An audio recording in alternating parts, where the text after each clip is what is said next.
LumberJillville, and welcome to another episode of LJV's Monday Night Classic Review, where every Monday night I go back in time and review a women's wrestling figure of the past. Now, today's figure review is very, very special, at least to me, because I've never reviewed a Victoria figure here in LumberJillville. At the time of this recording, she doesn't have any Mattel figures, but she did recently sign a Legends deal, so fingers crossed. But she has tons, well, not tons, but she has quite a few JAKKS figures, and we'll review all of those eventually on the channel.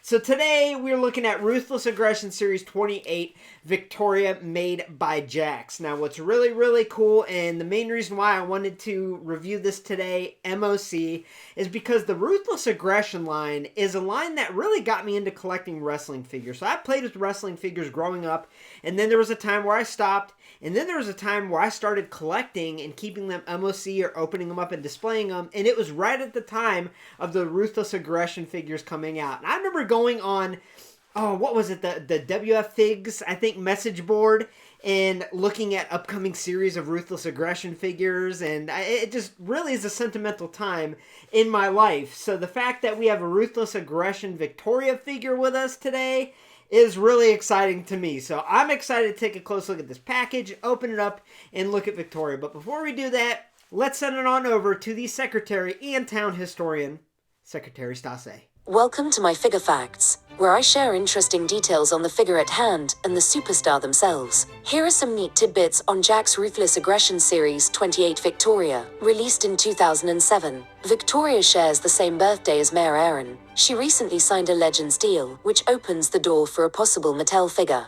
Victoria has no Mattel figures at the time of this recording. Now back to Mayor Aaron to the unboxing and review.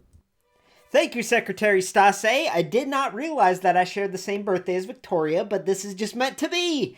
That's pretty freaking awesome. But either way, looking at the packaging here, I'm happy. I'm happy, and I'm having the little kid in me come out because the Ruthless Aggression line, as I mentioned in the intro, that's the line that got me into collecting wrestling figures and anticipating the series coming out. And I really did love the Ruthless Aggression line, so I'm really happy to have one in front of me, MOC, and on top of that, a female in the Ruthless Aggression line.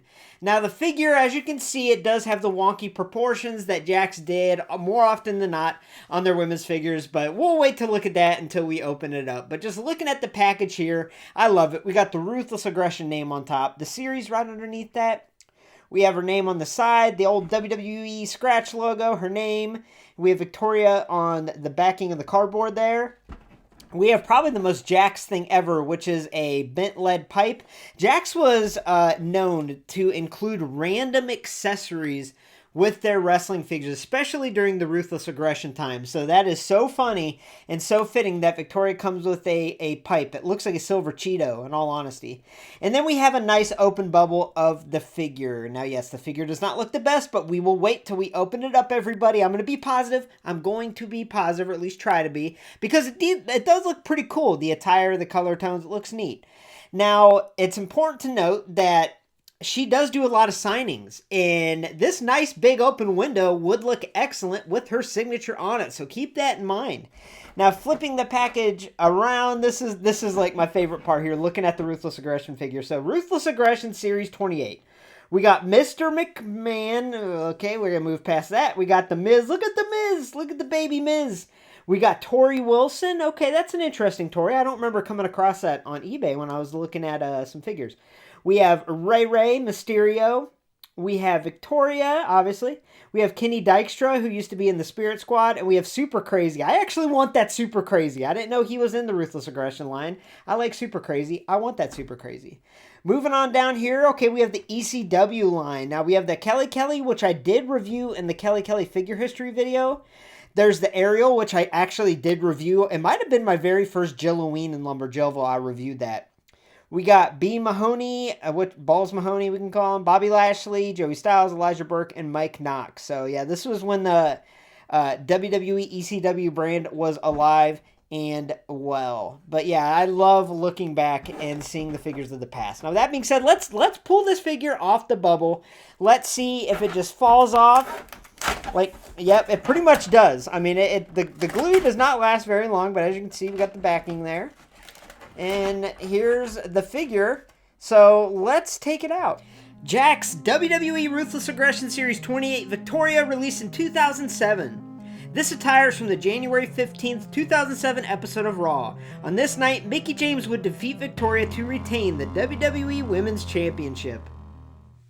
So yes, I actually could find a night that this attire is loosely based off of, so that's why I included it. But a lot of times with these JAKKS women's figures, I'm not going to have a date that the attire is modeled after, because they did a lot of mishmash attire mashups on a lot of their women's figures. But either way, my first impressions of this figure, I don't know what it is, but I think this figure is actually really, really cool, where I actually might display it. And it takes a lot for me to display a JAKKS women's figure, to be completely honest with you.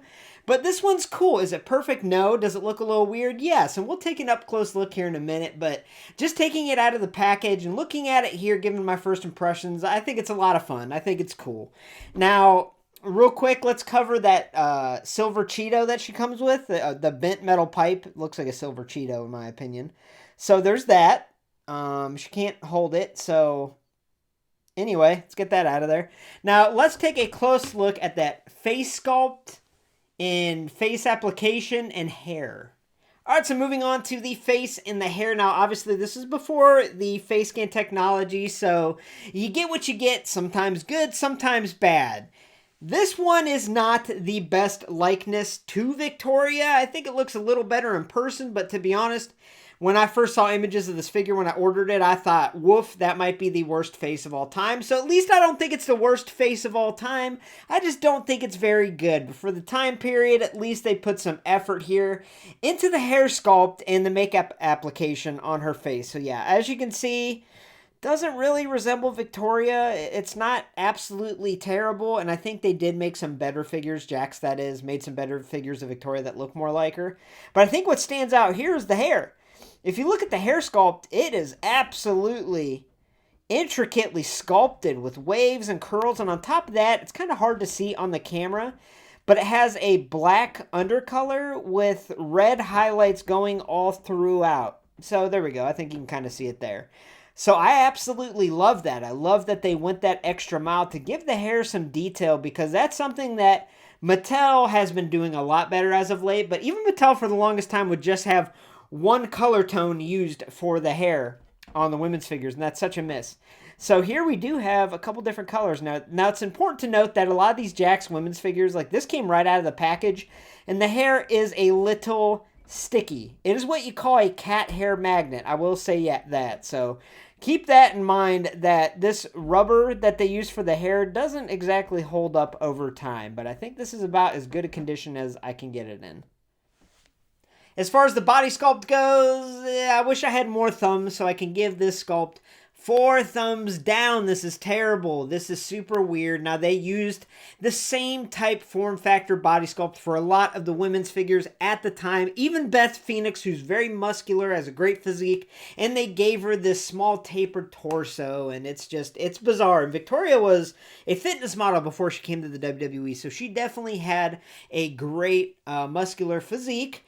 And this figure just doesn't capture it. Now, I've said it before that this JAKKS body mold, or at least a similar mold to this one that has the real long gangly legs, the real skinny long arms, the tiny, tiny waist, and the huge chest, it's bizarre. It looks like an alien, and it almost... I've said this before, it makes me think that the designers of the women's figures at the time have literally never seen a female body, like what an actual female body looks like, because this is just bizarre. It's just bizarre. I will say that. Now, it's something that I can kind of look past on this figure because I really like the hair, and I think the attire really does stand out, but that's the one thing, my biggest kryptonite to these JAKKS women's figures, is when they use this particular body sculpt, which I did a lot in the Ruthless Aggression line. So let's zoom in and look at the attire as well. So as I mentioned, the legs are super long and skinny. The arms are super long and skinny. The waist is tiny, and then the chest is rather big. So yeah, it's really bizarre, really bizarre. I don't know what they were trying to go with, but it's definitely not an accurate type of look. So not a big fan of this sculpt, obviously. Now, JAKKS did end up doing some pretty decent women's figures we will cover here eventually that I'll show you. Now, looking at the attire, I do like the multicolor red, white, and black on the top. Going around to the back, the straps are sculpted on. We do have the addition of black elbow pads on each arm. Her bottoms have a black base with red designs and patterns going around. We have black knee pads, a plain red boots. What do we have here? We got something. Ew, what is that? Ew, what is that? There's like, I didn't do that. I just opened this figure up, I promise. But there's something like sticky and gross on her red boot. And yes, her boots are red. And what I like most about these boots is the bottoms are like a green or a gray. I don't know. Let me know in the comments. So, yeah, I mean, unfortunately, the body sculpt does fall under the ridiculous category where this figure kind of does look ridiculous displayed, to be honest with you. But it's kind of the design for the time. So I guess if you want to look at it that way, like look at the women's figures as kind of a relic of the past where they were more like cartoony proportion type figures. And I could see this being fun to display. But for me, it's going to be a tough figure to display in my collection because of how realistic the Mattel figures have gotten over time. All right, let's cover articulation. So the head can move pretty good there. Shoulders on a ball joint, moving all different directions. Upper bicep swivel. We have elbows that can bend about 90 degrees. The wrists can rotate around. They can also extend up and flex down via hinge. We have a waist swivel. The hip is not on a ball joint. It can just go forward and back, kind of. The knee can bend about 45 degrees or so. And then the boot can planar flex and dorsiflex up. So yeah, articulation is not the best, but it definitely could be a lot worse. All right, so this part of the review, we talk about the most recently sold listings on eBay, go over the price, and I give you my opinion whether I think this figure is really worth what it's going for, and just give my overall thoughts on it. Now, this figure's most recently sold listings on eBay were $16 loose or $46 MOC. Both of those prices are shipped. So the difference between getting this figure loose and MOC is pretty drastic, but it's one that's worth it. If you watch today's review and you just really want this figure now, then I would try and spend a little more and get it MOC because, as I mentioned, that rubber they use for the hair, I could see that really becoming a mess and breaking down over time. And these JAKKS women's figures are really hard to keep in good condition without loose joints. So if you like this figure, if you love today's review and you want to get it, I would try to get one MOC. Now, overall, do I think you should get this figure? Here's the thing. JAKKS has made multiple figures of Victoria, and I think some of them are way better than this one. I haven't reviewed them yet, but I want to. There's one that's in a camo attire. There's also a JAKKS WrestleMania figure that's in like an all-white. Might be a little harder to get, but those look much better than this one as far as overall likeness, body sculpt, and all of that. So if you don't have a Victoria in your collection and you just really want one, I would try to go through one of those, or at least wait till I review those and you can compare, because this is not Victoria's best figure. I don't think it's her worst, but we'll find out as I do the series longer.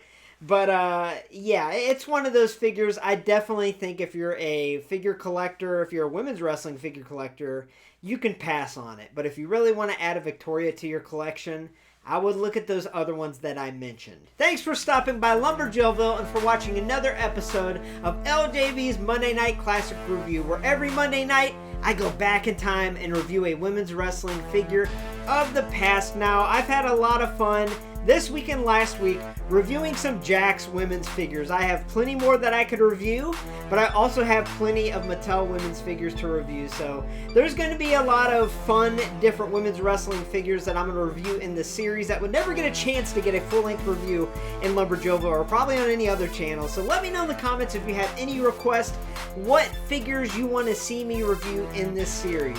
Until then, I will see you next Monday. Thanks for watching and have a great night, y'all.